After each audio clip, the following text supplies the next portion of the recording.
From the flight deck to your TV set. From the flight deck to your TV set, you're watching 5 Minutes with Herb. I'm your host, Herb Jackson, and as always, my goal here today is to make this the best 5 minutes of your day. So I ask that you sit back, relax, and enjoy the show. Welcome aboard. Today's guest is a working actor and rapper. He hails from the DMV, that's the DC, Maryland, Virginia area. And as a child, he won multiple awards for his dancing talents at the Apollo Theater. He currently stars as Kendrick Murphy on the Bounce TV's original hit series, Saints and Sinners. He also directed, produced, and even starred in the recently released Prime Video short film, Truthless. Yeah. He also directed Undeniable, the award-winning documentary, The Tray Chaney Story.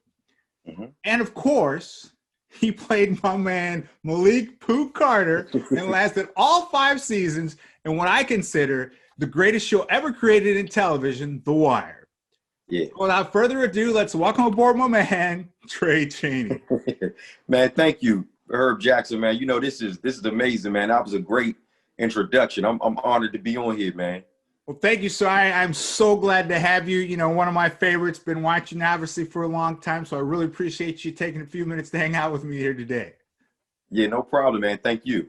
Okay, we'll start off the DMV upbringing there, a little bit musically inclined. I think you originally started off doing a lot of dancing, huh?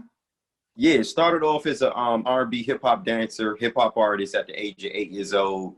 You know, that continued for many years, you know, winning first place at amateur night, Showtime at the Apollo, performing all over, you know, New York City. And, you know, being originally from Forestville, Maryland, Washington, D.C., I was always performing at the Lincoln Theater.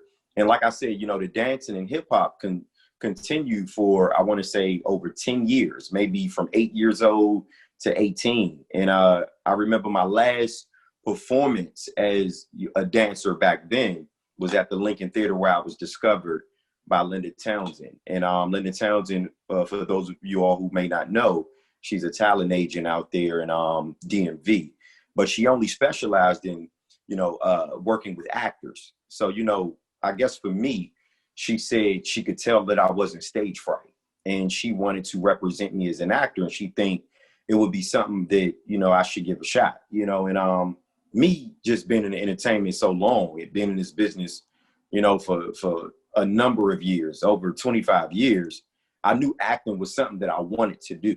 You know, I knew it was something that I was eventually going to do, but meeting her, it speeded the process up, because nobody knows this, but my first audition ever was The Wire. That was my first time I had ever auditioned for any television, any movie, anything, you know. So, I mean, just through the grace of God, man, I was blessed to, you know, be able to spend, you know, all 5 seasons on such a historical, critically acclaimed, groundbreaking television show such as The Wire. I was going to mention, you know, your very first audition, for those of you out there who may not be familiar with acting, or even the entertainment world in general, most folks will probably interview and audition and maybe be successful 1 out of 10 or 1 out of 50, or some guys, you know, you might go a year or 2 without getting anything. So, I mean, how unique is it that you hit it out of the park on your very first audition? Man, it was, you know, for me, man, I think one thing that the producers and the casting director, Pat Moran, I got to shout out Pat Moran. You know, she was the casting director for The Wire out there in Baltimore. And, you know, I think they seen the honesty in me.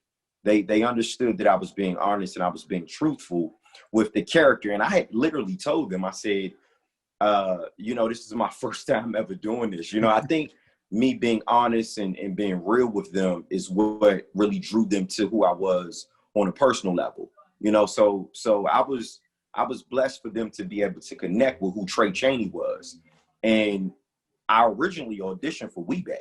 You know, I remember her giving me the monologue and me, you know, being able to memorize words, because like I said, I'm a hip hop artist. I was always good at, you know, memorizing lines, like on a script or a monologue. And I remember, you know, the first audition, you know, the second audition, and the third one was almost like the callback for me to meet with, you know, that David Simon, who created it, you know, Clark Johnson, Nina Noble, Robert Cosbury, all of the, you know, the big wigs over there, man. They really put this show together, and you know, HBO. And I remember going in there reading for them, and then getting a call a couple of weeks later, like late 2001, saying I didn't get the role of Weebay, which I had originally read for, but they cast me for this character, Malik Pukar.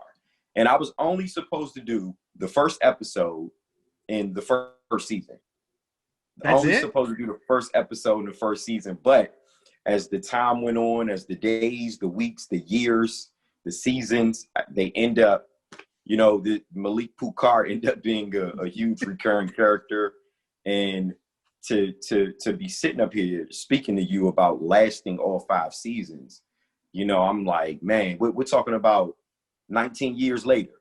Yeah. You know, the Wire premiered in 2002. Yeah. So, you know, to still be, you know, speaking about such a groundbreaking show that really touched the entire world, you know, is an honor. Yeah, I tell you that, like I say, I think it's the greatest show ever created. So you audition, you get the role. Can you give us a little, how was it on the set back then? For me, man, it was like, I say it's my first time for everything. You know, I didn't know what craft services was. I didn't know what call time. They're like, for your call time is this time. I'm like, what is that? I didn't know I didn't know I was going to have a trailer. And I mean, but my first day on set, you know, of course, the cast members that I was around majority of the time was Michael B. Jordan's character, Wallace. I was around Lawrence Gilliard Jr., who played D'Angelo, J.D. Williams, who played Bodie. It was us 4, you know, a lot. So I got a chance to spend a lot of time with those guys. And, you know, for me, I asked a lot of questions. You know, I never was afraid to ask questions to things that I didn't have a clue about. You know, Larry, I can honestly say Larry Gilliard, Lawrence Gilliard, man, who played D'Angelo, was one of the ones who really was drilling me on a lot of stuff, you know, the ins and out of the business. And all of the guys, you know, Wood Harris, Idris Elba, Wendell Pierce, all of those guys were just so, we became like brothers, you know. It was a family. It was a family-oriented set. And to this day, you know, those guys are just, I'm still, you know, honored and happy to have those guys in my life. You know, we keep up with each other. Everybody's busy. But at the same time, you know, just spending a number of years on that set, my first day, to thinking like you just took me back down memory lane.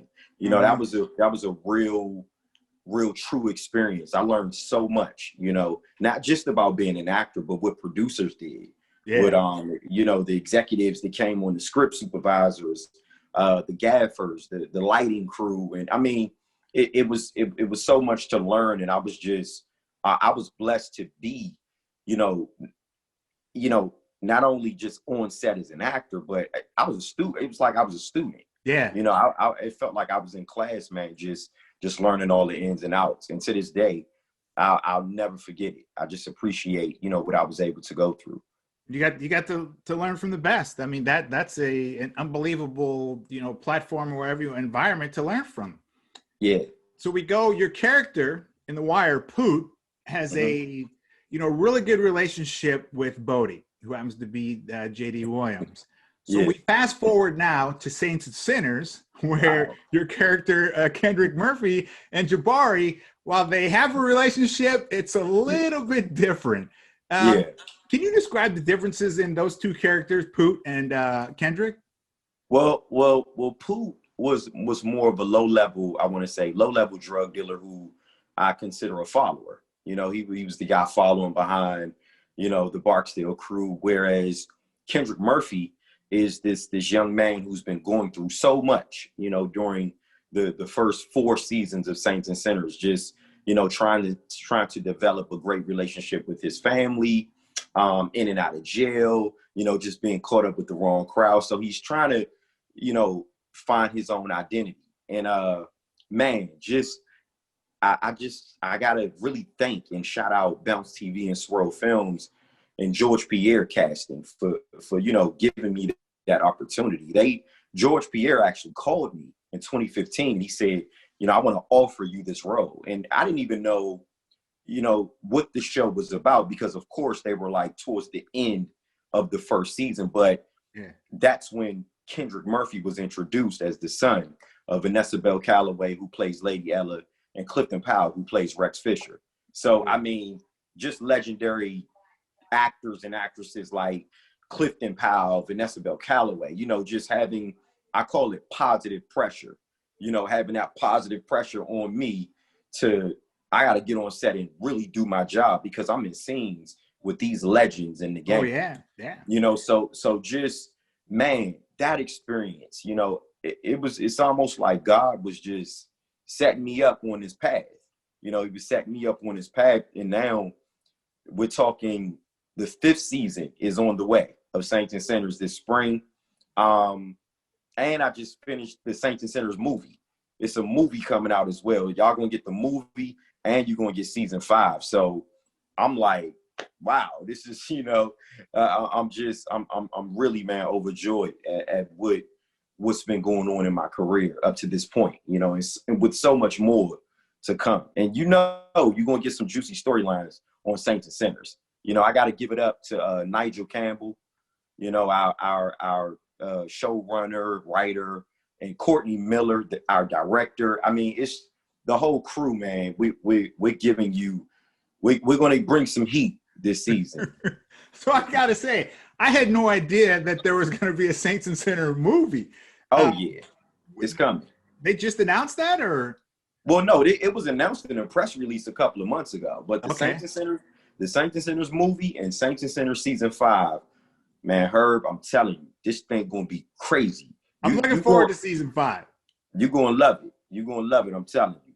I mean, it's been good so far, and I really look forward to seeing season 5. So I got to say, I know yourself, one of the most proud things that you're proud as a husband and as a father. I know you value those roles immensely.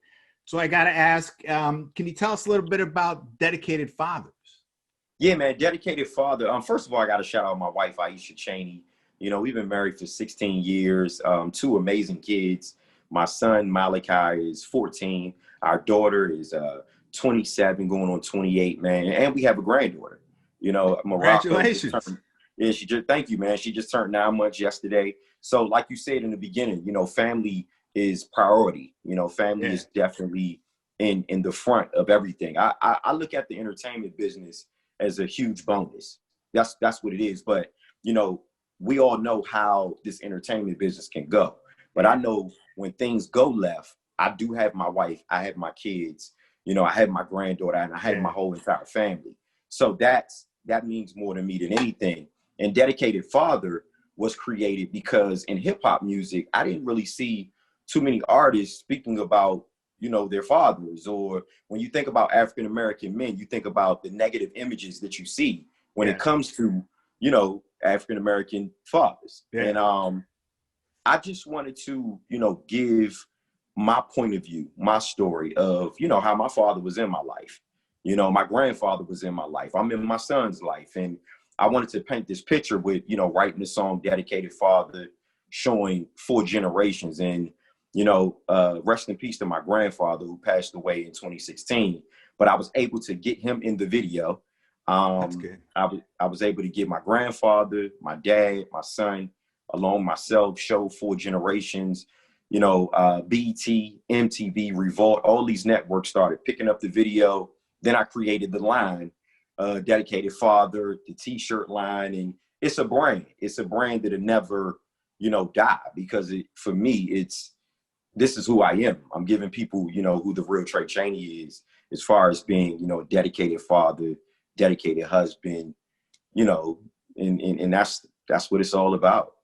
I appreciate you, my man. Can you tell us, how do we follow you on social media, pick up some of that gear and all that good stuff? Yeah. So my website, my online store is trayscurriculum.com. Okay. So the link is in my bio on Instagram. Y'all can follow me at Dedicated Father Series page. That's my Instagram. When you look up TrayChaney, a couple of other Instagrams comes up, but it's not me. So dedicated father series page. You got the check mark. You're verified, right? I had the check mark on Mr. Tray Chaney, but they hacked it. So I don't know what. But no, so now I'm on the dedicated father series page, which is a little bit more controlled. I can control that more. And Twitter, I'm at Tray Chaney, TrayChaney. But trayscurriculum.com is the website. Of course, Herb, you know, I just dropped Truthless, you know, my first short film, independent. Yeah, I watched it. It was awesome. Yeah, I directed it, co-produced it, cast it, put my own music in it. And, you know, I just wanted to give my fans a balance. You know, it's a little street, a little rough, but I wanted to give them a balance between Poot and Kendrick. And now we can, you know, move on to some more, you know, uplifting, positive things. But my fans wanted it, man. They wanted this street crazy character, you know, so I just gave it to them. And it's doing well on Amazon Prime. Definitely go check that out, man. And I'm just, like I said, man, I'm just blessed to be able to still be doing what I'm doing after 25 years in the game.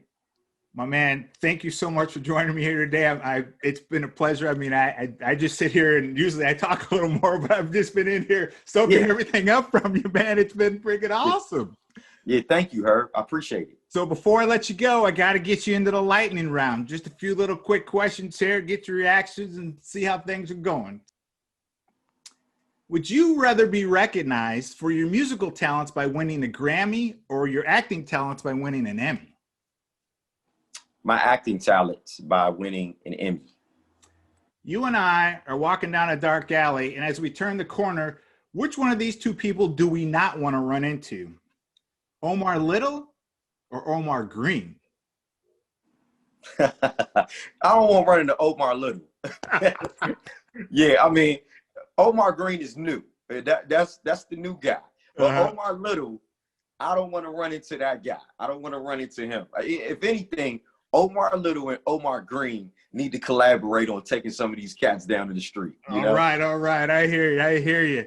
So you got an organization that needs to be run. Who are you going to tap for the top dog? Avon Barksdale or Rex Fisher? Man, I got to go with Avon Barksdale. I'm sorry, Clifton. I got to go with Avon Barksdale, man. Avon, I feel Avon knows how to run that thing. Rex Fisher might get a little crazy. He might get crazy and turn that whole organization upside down. One last question from Wire fans everywhere. Yeah. Can you hook us up with discounted Foot Locker? Oh my God. You know what? I need you to reach out to Foot Locker. I need an endorsement deal or something. Exactly. And then I can be hooking all my Wire fans up. They need to really consider Tray Chaney, Poot from The Wire, who ended his whole 5-season career on The Wire working in Foot Locker. I need that endorsement deal from Foot Locker. Call me. Foot Locker, you heard it here first, man. Take care of my man. He's been repping the referee shirt and Foot Locker for 20 years. We gotta get the Wire shirts up in there. We gotta get the hoodies. Man, we gotta really do this campaign. Foot Locker, y'all gotta call me. Tell the president we doing voiceovers, commercials, all that. Let's get it. I hear you, my man. Well, hey, once again, thanks for joining me today. I really, really appreciate it. And folks, thanks for watching another episode of 5 Minutes with Herb. We're going to catch you on the next one. Thanks for tuning in.